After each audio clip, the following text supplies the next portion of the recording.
les premiers films américains, si je puis dire, de Park Chan-wook, le réalisateur coréen, qui était réalisateur entre autres de Old Boy. On reviendra sur sa filmographie avec donc ce dernier film, Stalker, avec comment s'appelle en tant qu'interprète. Alors Mia Wasikowska. Voilà.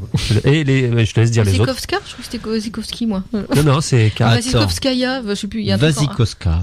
J'ai bien prononcé. C'est fort. Et qui d'autre? C'est une actrice. Nicole Kidman et David Alford, qui joue le rôle de l'oncle. Ah non, c'est non, c'est Good normalement. Ah bon? C'est Mathieu Good normalement. D'accord. Alors pourquoi on l'a mis en troisième là? Ah, bonne question. Bref. Ouais. Donc, tu veux faire le pitch ou pas? Rapidement, c'est le personnage de Mia Wasikowska qui se nomme India, merci, tu t'en souviens. Donc, il y a son père qui décède. Bon, c'est une adolescente qui, en gros, qui a un petit peu un peu marginal par rapport aux autres. Et donc, le jour de la mort de son père, en fait, débarque son oncle, donc interprété par David Good. C'est Mathieu Good. Mathieu Good. Jean-Paul. Et donc, il va venir s'installer chez elle et sa mère, donc qui est Nicole Kidman. Et donc, on va dire que ça va un peu bouleverser. Et ça va bouleverser un petit peu la famille parce que l'oncle, il est un petit peu bizarre. Voilà. En gros, c'est ça. Un petit peu. Beaucoup bizarre. En fait, voilà, il est le tonton bizarre de la famille. Enfin, ils sont tous un peu bizarres en même temps. Ils sont tous un petit peu avec des visages. Moi, j'ai cru qu'au début c'était un film de vampire, mais c'est l'effet de Nicole Kidman. Non, c'est pas l'effet Nicole Kidman, c'est l'effet d'affiche. Je pensais aussi. D'accord. Voilà. Donc en gros, c'est ça. On va pas aller plus loin, mais en gros. Non, mais c'est très bien. Alors, qu'est-ce que tu veux dire sur l'histoire? Pas grand-chose a priori. Non, mais. Le film en lui-même, je vais parler du film en lui-même. Bon, bref, esthétiquement c'est très joli. Bon, même si on a l'impression de voir une pub pendant 1h30, 1h45 ou 2h, je sais plus. Bref, c'est très joli par Chan-wook. De toute façon, il a rien à prouver au niveau esthétique depuis tous ses films. Voilà. Après, au niveau de l'histoire, on va dire que c'est des sentiers battus et rebattus et rebattus et qui ne proposent rien d'autre que de faire des choses qu'on a déjà vues. Donc, ce qui fait que le film manque beaucoup de surprises et on s'ennuie beaucoup. Au bout d'un moment, on fait oula, il va se passer quelque chose. Non, il se passe rien. Oh, il va se passer quelque chose. Non, il se passe rien. Bon, il se passe quelques petits trucs quand même, mais c'est pas forcément très intéressant et très palpitant. Après, on va dire que quand on voit la fin du film, on se demande à la fin du film tout ça pour ça. Et on se dit, j'ai passé 1h45, attends, combien de temps dire 1h40 de ma vie à rien. Et voilà. Que de vite ce soir. Mais non, mais je me suis ennuyé quoi. Enfin, pendant 1h40, je me suis ennuyé. Bon, après les interprètes, Mia Wasikowska, on l'avait vu dans le Gus Van Sant Restless, qui est un bon Gus Van Sant. Bon, on l'avait vu malheureusement dans Alice. D'accord. Et j'avais oublié qu'elle jouait notre Alice de Tim Burton. Et non, mais en tout cas, voilà, les acteurs sont bien, mis à part Nicole Kidman un petit peu trop tirée par la chirurgie, je veux dire, pardon, excuse-moi. Un peu trop tiré par la peau. Voilà, donc il manque un peu d'expression, ce qui est un petit peu embêtant pour des acteurs. Voilà, mais bon, elle a toujours la tonalité de la voix, donc ça marche encore à peu près. Voilà, enfin, j'ai trouvé ça vraiment inintéressant, pas forcément mauvais. Je veux dire, c'est le film en lui-même. Voilà, il est, voilà, si on n'a pas vu d'autres films avant qui reposent un petit peu sur ce principe-là, peut-être qu'on va pas trouver d'ennui ou quoi que ce soit, mais quand on connaît beaucoup de thrillers de ce genre-là, tu penses auquel? Il y en a plein. De toute façon, plein de séries B, plein de séries Z. Enfin, il y en a plein. Le nombre de films. Je vais être d'accord avec toi. Sauf que je vais être un petit peu plus mesuré. C'est d'accord. Le film est vraiment dans un canevas des poncifs du genre, de l'histoire de un inconnu qui débarque dans une famille et qui vous veut du bien. C'est un peu arrivé un ami qui veut du bien, qui débarque. Voilà, mais Ariel qui veut du bien est excellent. Qui est sur, voilà, c'est exactement ce même principe. Même s'il arrive justement le film, un ami qui veut du bien, avait quand même une construction. Comment? Ça sent pas mal. Oui, non, mais il y avait quand même pas une originalité, mais une construction qui permettait de donner un certain attrait. Mais bon, sur le principe, il y a un climat et un climax. Ça reste comme sur le principe quelque chose, voilà, un membre de la famille qui revient suite à un traumatisme, ou on va dire un élément dramatique dans la famille, et qui va être aussi un élément perturbateur qui va, en plus de ce qui s'est passé précédemment, apporter beaucoup de bouleversements à la famille. C'est exactement ça. C'est voilà, et le personnage. Et c'est vrai que quand on le voit arriver, En tant que spectateur, je dois avouer que très rapidement, j'ai un peu déroulé la bobine en fait du scénario et sans avoir exactement trouvé en fait la fin. On se doute et au fil des éléments qui sont donnés. Quand il y a par exemple une tante qui vient et qui commence à dire, c'est tellement évident. On s'attend à tout et on se demande même comment les personnages peuvent pas voir. Mais regardez, il a quand même un sacré problème. Vous voyez bien qu'il y a un souci quand même. Non. En fait, le problème c'est que ça en devient, on va dire, grossier dans le sens où c'est attention, je mets des panneaux. C'est avec les ampoules et avec le gros truc lumineux. Je suis le méchant. Voilà, attention. Mais vous vous rendez compte qu'il s'est passé telle chose et que voilà. Et donc voilà. Donc au niveau du scénario, après on peut y trouver une certaine thématique qui pas assez poussé pour moi, qui est un petit peu mis en avant à un moment donné, parce que si j'ai bien compris le film, c'est le sadomasochiste un peu, c'est cette thématique là avec la mort et tout ça. Bon bref, on va pas pousser parce que sinon on en dit un peu trop sur le scénario, mais il y avait ce côté là, mais qui n'est pas assez poussé dans le film en fait, moi je trouve. À un moment ça débarque un petit peu, mais c'est pas assez poussé. Après ça redevient un thriller totalement classique. Enfin, je sais pas si t'as vu ça. Moi, j'ai vu ça. À un moment, il y a un meurtre qui se passe. Pour moi, c'est ça, quoi. C'est un petit peu, c'est pas du sadomasochisme. Ah non, c'est pas du sadomasochisme, je dirais que c'est plus que ça, c'est pire. Enfin, je sais plus, mais c'est un terme particulier. Non, bref, mais je sais plus. C'est une sorte de sociopathe qui prend du plaisir dans la souffrance, mais pas la sienne, mais celle des autres. Donc, c'est ça. C'est une sorte de sociopathe, comment dire, sadique, sociopathe. Je sais pas comment. Je pense qu'il y a un autre terme qui doit être plus approprié. Ça fait envie, c'est bien. Et oui. Mais voilà. Mais après l'histoire, encore une fois, je parlais de Canva, mais bon, ce qu'on pouvait attendre de Park Chan-wook, c'est que dans un Canva ou un genre déjà préétabli, il a apporté sa patte, sa touche. Comme le film de vampire qu'il avait fait là. Oui. Donc voilà. Mais le problème, c'est que on sent que non. En fait, il a essayé. Alors ça c'est ça tu en parlais tout à l'heure, mais ça c'est assez perturbant, c'est que en fait ça la touche, la patte Park Chan-wook, on dirait qu'elle n'a pas été apportée sur des éléments visuels de réalisation ou des éléments en fait scénaristiques, mais en fait c'est juste sur des plans très, on va dire, très travaillés, qui n'apportent rien, mais à un point tel où que l'accumulation de ces plans très travaillés, il va faire des gros plans sur une araignée, qui va monter sur la chaussure, qui va monter sur les jambes, voilà, un tas de petits plans comme ça, qui servent strictement à rien, qui sont très esthétisants, mais qui à force on deviennent très agaçants, puisque on a vraiment l'impression d'être justement le côté justement très artificiel en fait des plans très esthétisants, si vous arrivez un petit peu à me suivre. Donc autant c'est vrai que le cinéma japonais très rapidement, ou on va dire le cinéma asiatique, nous a habitués justement à ce type de plan qui en fait en décalage par rapport à l'action et aux propos, et qui permettent justement peut-être soit de sublimer le sujet qui peut être le sujet à la fois le propos du film ou le sujet qui est le personnage principal, qui apporte aussi quelque chose.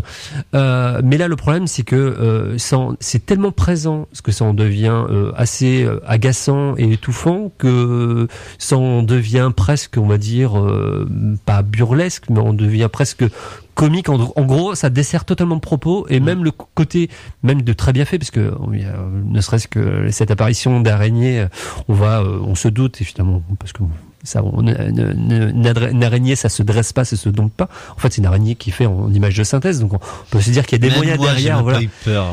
Mais c'est se dire qu'ils ont mis en fait beaucoup de moyens, se consacrer en fait, passer beaucoup d'énergie en fait pour des plans qui n'apportent absolument rien, et qui au final en fait desserrent totalement le propos. Donc en fait c'est concentré, j'ai l'impression, sur beaucoup de ces petites séquences de plans rapprochés, on va dire de macro plans qui servent esthétisant, servant à, je sais pas, magnifier, je sais pas trop quoi. Et finalement ça en devient finalement totalement ridicule, puisque on arrive à la fin du film, il y a encore ces plans en fait qui s'accumulent, et on en a presque marre, et on en rigole presque, puisque ça en devient totalement ridicule, puisque voilà, c'est un peu décrédibilisé jusqu'avant. En tout cas, et la fin, là encore une fois, rien d'extraordinaire, rien attendu. Prestation des acteurs bien, sans plus. Nicole Kidman qui est, on va dire, dans une sorte de, tu t'en parlais, de sorte de rigidité. Rigidité, mais elle a encore la tonalité quand même. Oui. Donc elle joue pas trop mal. Au final. Alors, en tout cas, positif, eux, ils ont adoré, parce que ce que tu parles d'exagération dans la mise en scène, eux, ils reconnaissent que ils parlent parlent, eux, de puissance de découpage, des cadrages, du montage, des sons et de la musique. Rarement un film n'aura autant creusé les possibilités de la grammaire cinématographique. Alors, non, c'est parce que c'est par Chang-wook, ça aurait été quelqu'un de pas connu. Voilà. Ils auraient craché dessus. Voilà. Faut arrêter de déconner un moment aussi. D'ailleurs, il faut que j'aille lire. C'est bien, c'est bien, je l'ai. J'ai c'est bien oublié ce de qui les lire. me. C'est bien ce qui me semble. Et en plus, j'ai le sentiment, est-ce qu'il s'américanise pas? Est-ce qu'il s'est pas senti obligé de faire quelque chose? Tu sais, quand tu disais la signification avec les flèches, c'est une coproduction américano-britannique? Non, mais on sait très bien comment ça fonctionne quand un réalisateur arrive aux États-Unis. Il y a le poids et la pression des producteurs. Oui, et les producteurs, non, mais il y a une différence entre guillemets servir le plat ou du moins aller dans le sens des producteurs et avoir les choses imposées par les producteurs. Et on sent très bien en fait que je sais plus, est-ce que c'est les frères Weinstein qui ont produit le film? Je sais plus exactement. C'est plus les frères, je crois pas parce qu'on les voit pas, il y a pas. Non, mais je sais plus en fait, je me semblais avoir vu à la production Miramax. C'est pas Miramax. Ah non, c'est Ridley Scott. Oui, c'est les frères Scott Free. C'est Scott Free. Voilà, je savais bien que c'était des frères, c'est des frères. Et donc il y a plus qu'un maintenant. Oui. Là, c'est comme les frères. Bref. Ah non, les frères Wachowski. Ouais, frère. Faire attention à ce qu'on dit. Il n'y a plus que Ridley. Tout ça pour dire que on sent très bien, on a l'impression plutôt en fait que ces producteurs, réalisateurs, ces gens qui ont été plus ou moins, je pense, un peu le chercher, puisque c'est pas lui qui décide d'aller faire de carrière aux États-Unis, se sont fait en fait une image. Et donc, on voulu en fait coller cette image de Park Chan-wook sur un film américain. Donc, en ayant en fait un contrôle, en disant, bah écoute, Park Chan-wook, tu vas faire un film de Park Chan-wook. Donc, en laissant en fait très peu de liberté. Et donc, en imposant en fait leur vision qu'ils avaient en fait de Park Chan-wook. Si vous très réductrice alors. Voilà, donc voilà. Donc, en fait, il en devient, comme on disait, en fait, à se caricaturer un petit peu lui-même. Donc, son film, en fait, le film de Park Chan-wook, là, ce Stalker, en fait, c'est une sorte de caricature en fait de Park Chan-wook. Et oui, il rapporte sa part, mais on sent très bien que le producteur en disant bah tiens, il faudrait que tu ailles plus dans ce sens-là parce que c'est plus dans la veine des films que tu fais d'habitude. Alors qu'à la limite, il aurait pu avoir un propos de dire oui, mais non, mais là par rapport à ce film. Et pour en venir juste à ce côté positif et de la presse, oui, on en a déjà parlé dans d'autres émissions. Le problème, c'est que de ces on va dire super journalistes de cinéma, c'est que quand c'est j'enlèverais le mot super, je dirais juste journaliste. Oui, mais c'est avec ironie, hein, toujours. Oui, d'accord. Ces journalistes de cinéma, c'est que en fait ils sont critiques ou ils ne connaissent pas ou ils voient pas en fait tous ces réalisateurs émergents, plein de talent, et qu'en fait ils s'y intéressent vraiment quand ils sont connus. Et ensuite, par contre, par la suite, en fait, comme entre guillemets, il y a ce côté, merde, on les a un peu loupés, on a loupé le coche de gens qui ont du talent. Après, en fait, ils rentrent dans les entre guillemets, ils se rattrapent et en fait, ils ont même plus de vision objective. Donc voilà. Park Chan-wook, quand il était en Corée, quand il a fait ses précédents films, c'était un très bon réalisateur. Il arrivait à faire vraiment, à tenir en fait son sujet et à captiver en fait le spectateur. J'ai eu un peu de mal moi avec Old Oui, mais tu peux pas après ne pas reconnaître en fait des qualités visuelles, des séquences qui sont mémorables. Ça reste parmi des séquences du cinéma coréen que tout le monde peut se souvenir et qui a marqué vraiment une génération. D'accord avec toi. Et voilà. Et donc maintenant, ces journalistes vont maintenant faire des critiques dithyrambiques. On parlait de Tarantino dans d'autres émissions, alors que là, sur ce film-là, ils auraient mieux fait d'être dithyrambiques sur les précédentes productions. C'était le cas avec John Woo aussi, hein. Oui, parce qu'ils quoique ils ont quand même. Ça a été l'inverse. Hein ils ont commencé à le porter au nu une fois que c'était trop tard, c'est ça? Oui, mais voilà. Vers la fin, ils étaient quand même objectifs par rapport aux productions. Il fallait, de toute façon, arriver à un moment, faut arrêter d'être aveugle. Hein. Mais est-ce qu'on peut au final recommander quand même ce film? Non, toi tu vraiment. Entre le pouvoir, est-ce qu'on s'y ennuie autant que. Bon, je m'y suis pas ennuyé non plus quand même, mais j'étais là, je faisais ouais. Voilà. Après, je me suis pas ennuyé, mais alors je sais pas. Ouais. Entre le pouvoir et Stalker, aucun des deux, mais entre le vide documentaire et le vide fictionnel, on choisit. Regardez un bon DVD de Park Chan-wook. Dans le vide fictionnel, il y a, je te dis, comme tout à l'heure, il y a un début, un milieu, une fin à la limite. Il y a une logique. Non, mais n'allez pas voir Stalker, regardez un bon DVD de Park Chan-wook. Je te rejoindrai un petit peu. Si vous voulez vraiment découvrir le cinéma Park Chan-wook, regardez, récupérez les DVD de ses anciens films. Mais pour autant, pour ceux mais vous pouvez toujours aller au Café des Images parce que depuis tout à l'heure, on défend pas de films qui sont au Café des Images. Moi, je dirais que par curiosité, pour ceux qui pourraient aimer en fait ce film de genre, même s'il n'est pas extraordinaire, même s'il y a d'autres sur, on va dire, les révélations, famille, passé, qui sont peut-être pour beaucoup l'image mieux. Le film moi, je me suis pas totalement ennuyé. Moi non plus. Ça n'a pas été transcendant. Voilà. Mais voilà, j'étais plutôt. Au bout d'un moment, on a la tête qui penche, quoi. Bah voilà, j'étais un peu tête qui penche. D'accord. Encore une fois, j'irai pas jusque là, mais voilà, c'est juste que j'aurais plutôt en fait, on va dire les mêmes mots que toi, c'est en sortant de la salle, c'est on a envie de dire tout ça pour ça. C'est dommage qu'il soit parti aux États-Unis pour faire ça et qu'il ait eu autant de moyens. Et peut-être des gens qui finalement sont quand même des gens de talent, puisqu'on peut quand même reconnaître au fil de sa carrière quand même un certain talent à Mia.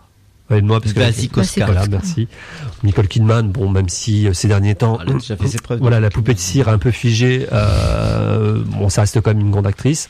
Et puis Matthew Good, c'est vrai qu'il est très peu connu, qui a fait beaucoup en fait de second rôle. C'est pas un mauvais acteur, et c'est vrai que moi je trouve qu'il est à sous-emploi, bien souvent. Oui, c'est vrai. Je sais pas s'il finira par percer un jour. Enfin, je l'ai déjà vu, mais je sais plus. Mais donc voilà, donc moi je le déconseille pas. Je dirais que si vous avez une certaine curiosité d'aller voir en fait ce film, en tout cas si en lisant le synopsis ça vous intrigue, allez voir le film. Mais bon, encore une fois, par rapport à une thématique ou un genre qui est totalement éculé, voilà, il révolutionne absolument rien. Et puis encore une fois, si vraiment ce cinéma vous intéresse, en tout cas le cinéma de Park Chan-wook, allez voir plutôt, ne serait-ce que Old Boy. Déjà, ça vous donnera une bonne idée en fait de son cinéma. On va continuer tout de suite l'émission avec un autre extrait d'une bande originale, et je me retourne plus ou moins vers Jackie par rapport au choix. Je sais plus. Elmer Bernstein. Ah oui, Elmer. Ah bah oui, bon, c'était pour rendre hommage à du vrai jazz. Au regard de ce qu'on a entendu récemment dans un film qui est sorti mercredi. Elmer Bernstein, parce que dans l'histoire de la musique de film, c'est lui qui a introduit le jazz de façon véritablement officielle, c'est-à-dire avec l'Homme au bras d'or en 55. Mm-hmm. Le jazz occupe toute la structure de la partition du film, alors qu'auparavant le jazz était introduit parcimonieusement dans les films noirs, notamment pour essayer de participer à définir le lieu dans lequel les héros menaient leur enquête pour les privés, notamment dans les boîtes de jazz, etc. Donc c'était une façon de donner le contexte historique, et puis avec cette émergence du jazz qui est arrivé dans les années 30-40. Et après, là, c'est vraiment le jazz utilisé de manière dramatique pour exprimer notamment l'intériorité des personnages. Et l'Homme au bras d'or, notamment, c'est l'histoire de ce batteur, Frank Sinatra, un des premiers films à traiter de manière frontale la question de la drogue. Et ces délires étaient exprimés par justement ces ambiances jazzy qui étaient parfois à la limite du free jazz, donc construction de jazz assez déstructurée pour exprimer donc le combat intérieur du personnage qui essaye quand même à un moment de s'en sortir. Et Elmer Bernstein, bien sûr. C'est la première fois que la musique est utilisée comme ça dans un film. Ouais. Enfin, du moins le jazz. Oui. Le style jazz. Après, donc Bernstein va alterner entre une musique très américaine, Aaron Copland, et une musique issue en fait de la tradition scandinave, parce qu'il faut savoir que la musique de western telle qu'on l'a dans la tête, les grandes envolées qu'on a, les 7 mercenaires, etc. C'est en fait un melting pot de musique irlandaise, scandinave et je ne sais plus laquelle. Et donc c'est lui qui a amené ce nouveau souffle musical aussi début des années 60, les musiques de western. Donc Bernstein est reconnu pour ça, et surtout pour ses partitions de jazzy. Alors là, il me semble que c'est le main title d'un film qui s'appelle The Carpetbaggers, les ambitieux, un film donc d'Edward Mitrick. Qui est un regard porté à l'époque sur bien après Les Ensorcelés, mais une année avant 15 jours ailleurs, sur le Hollywood et ses coulisses, quoi. Un monde pas si enchanteur que ça. C'est un film avec George Peppard à l'époque, bien avant Hannibal de l'agence touriste, et puis un sacré casting d'ailleurs dans ce film-là. Et c'est un film qui reste dans les annales justement sur la thématique de Hollywood et ses mauvais travers, quoi. Donc partition très jazz, très colorée, telle qu'on Bernstein savait les faire à cette époque-là. Donc on s'écoute ça. C'est très bien, ça va pouvoir introduire aussi le film dont on parlera tout à l'heure. 2 minutes 28, on se retrouve tout de suite après. À tout de suite.